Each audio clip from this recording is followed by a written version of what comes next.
بسم اللہ الرحمن الرحیم۔ میدان جنگ میں اللہ تعالیٰ کی طرف دعوت دینا۔ حضرت ابن عباس رضی اللہ تعالیٰ عنہ فرماتے ہیں، جب تک حضور صلی اللہ علیہ وسلم کسی قوم کو دعوت نہ دے لیتے اس وقت تک ان سے جنگ نہ فرماتے۔ حضرت عبد الرحمن بن عائد رضی اللہ تعالیٰ عنہ فرماتے ہیں، جب حضور صلی اللہ علیہ وسلم کوئی لشکر روانہ فرماتے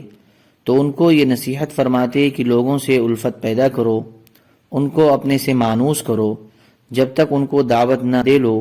ان پر حملہ نہ کرنا اور چھاپا نہ مارنا،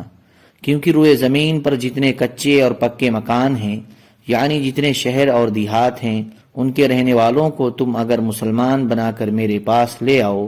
یہ مجھے اس سے زیادہ محبوب ہے کہ تم ان کی عورتوں اور بچوں کو میرے پاس لے آؤ اور ان کے مردوں کو قتل کر دو۔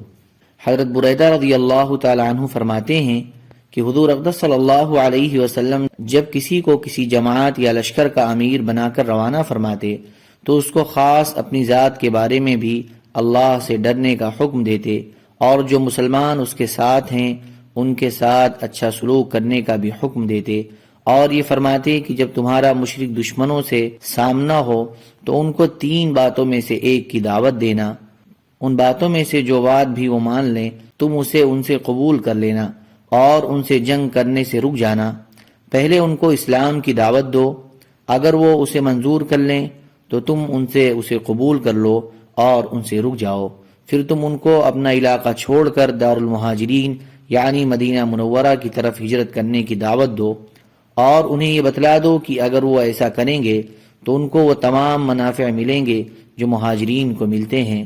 اور ان پر وہ تمام ذمہ داریاں ہوں گی جو مہاجرین پر ہوتی ہیں، اور اگر وہ اسے نہ مانیں اور اپنے علاقے میں رہنے کو پسند کریں تو انہیں یہ بتلا دو کہ وہ دیہاتی مسلمانوں کی طرح سے ہوں گے، اور اللہ کے حکم جو عام مسلمانوں کے ذمے ہے وہ ان کے ذمے ہوں گے، اور انہیں فے اور مال غنیمت میں سے کوئی حصہ نہیں ملے گا۔ ہاں اگر مسلمانوں کے ساتھ جہاد میں شریک ہوئے تو حصہ ملے گا، اگر وہ اسلام کو قبول کرنے سے انکار کر دیں تو انہیں جزیہ دینے کی دعوت دو، اگر وہ اسے مان جائیں تو تم اسے قبول کر لو اور ان سے رک جاؤ، اور اگر وہ اسے بھی نہ مانے تو اللہ سے مدد لے کر ان سے جنگ کرو، اور جب تم کسی قلعہ والوں کا محاصرہ کرو اور قلعہ والے تم سے یہ مطالبہ کریں کہ ہمیں اللہ کے حکم پر اتارو تو تم ایسا نہ کرنا، کیونکہ تم یہ نہیں جانتے ہو کہ ان کے بارے میں اللہ کا کیا حکم ہے، بلکہ تم ان سے اپنے فیصلے کے ماننے کا مطالبہ کرو، پھر تم ان کے بارے میں جو چاہو فیصلہ کرو۔ حضرت انس بن مالک رضی اللہ تعالیٰ عنہ فرماتے ہیں کہ حضور اقدس صلی اللہ علیہ وسلم نے حضرت علی بن ابی طالب رضی اللہ عنہ کو ایک قوم سے جنگ کرنے کے لیے بھیجا، پھر حضرت علی کے پاس ایک قاصد بھیجا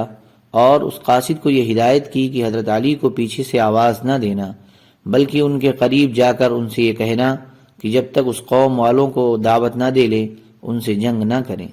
حضرت علی رضی اللہ تعالیٰ عنہ فرماتے ہیں کہ حضور اقدس صلی اللہ علیہ وسلم نے ان کو ایک رخ پر بھیجا، پھر ایک آدمی سے کہا کہ علی کے پاس جاؤ اور انہیں پیچھے سے مت آواز دینا، اور ان کو یہ پیغام دو کہ حضور صلی اللہ علیہ وسلم انہیں اپنا انتظار کرنے کا حکم دے رہے ہیں، اور ان سے یہ بھی کہو کہ تم جب تک کسی قوم کو دعوت نہ دے لو ان سے جنگ نہ کرو۔ حضرت علی رضی اللہ تعالی عنہ فرماتے ہیں کہ جب حضور صلی اللہ علیہ وسلم نے انہیں بھیجا تو ان سے فرمایا کہ جب تک تم کسی قوم کو دعوت نہ دے لو ان سے جنگ نہ کرو۔ اور صفحہ 77 پر حضرت سہل بن سعد رضی اللہ تعالی عنہ کی حدیث بروایت بخاری وغیرہ گزر چکی ہے کہ حضور صلی اللہ علیہ وسلم نے حضرت علی کو جنگ خیبر کے دن فرمایا، تم اطمینان سے چلتے رہو یہاں تک کہ ان کے میدان میں پہنچ جاؤ، پھر ان کو اسلام کی دعوت دو اور اللہ تعالیٰ کے جو حق ان پر واجب ہیں وہ ان کو بتاؤ۔ اللہ کی قسم تمہارے ذریعے سے اللہ تعالیٰ ایک آدمی کو ہدایت دے دے کہ تمہارے لیے اس سے زیادہ بہتر ہے کہ تمہیں سرخ اونٹ مل جائیں۔ حضرت فروہ بن مسیک غطیفی رضی اللہ تعالیٰ عنہ فرماتے ہیں کہ میں نے حضور صلی اللہ علیہ وسلم کی خدمت میں حاضر ہو کر عرض کیا، یا رسول اللہ، کیا میں اپنی قوم کے ماننے والوں کو لے کر قوم کے نہ ماننے والوں سے جنگ نہ کروں؟ آپ نے فرمایا ضرور کرو۔ پھر میری رائے کچھ بدل گئی تو میں نے عرض کیا، یا رسول اللہ،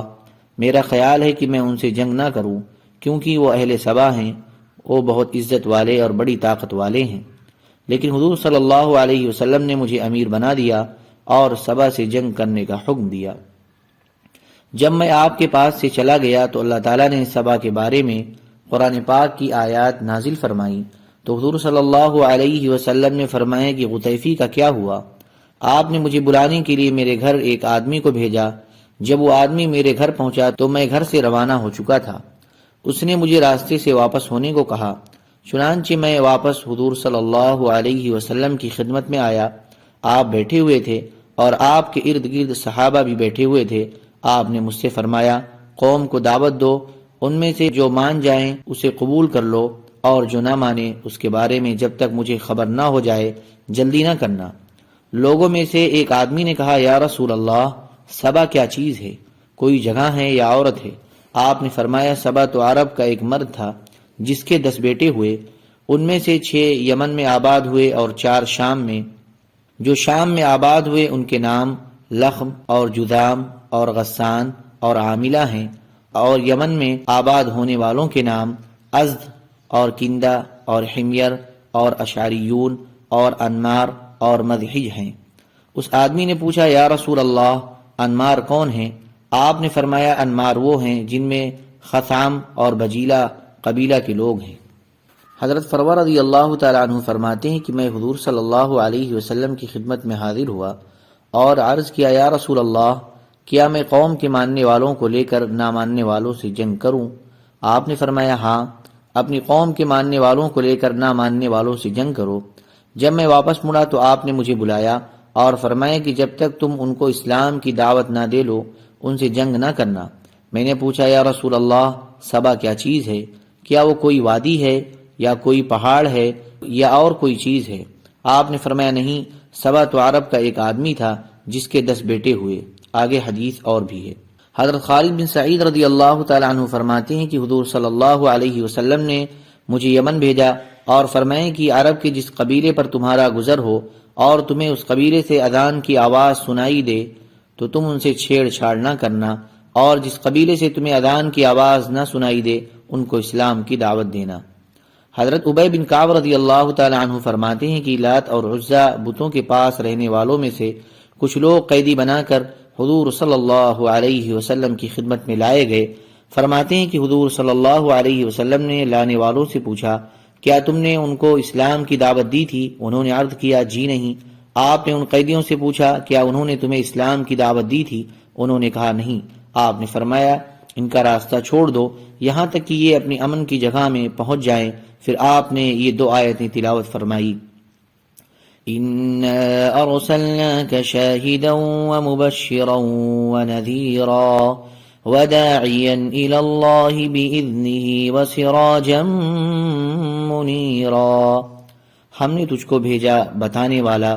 اور خوشخبری سنانے والا اور ڈرانے والا اور بلانے والا اللہ کی طرف اس کے حکم سے اور چمکتا ہوا چراغ۔ وَأُوحِيَ إِلَيَّ هَذَا الْقُرْآنُ لِأُنذِرَكُم بِهِ وَمَن بَلَغَ أَئِنَّكُمْ لَتَشْهَدُونَ أَنَّ مَعَ اللَّهِ آلِهَةً أُخْرَى، آخر آیت تک۔ اور اترا ہے مجھ پر یہ قرآن تاکہ تم کو اس سے خبردار کروں اور جس کو یہ پہنچے۔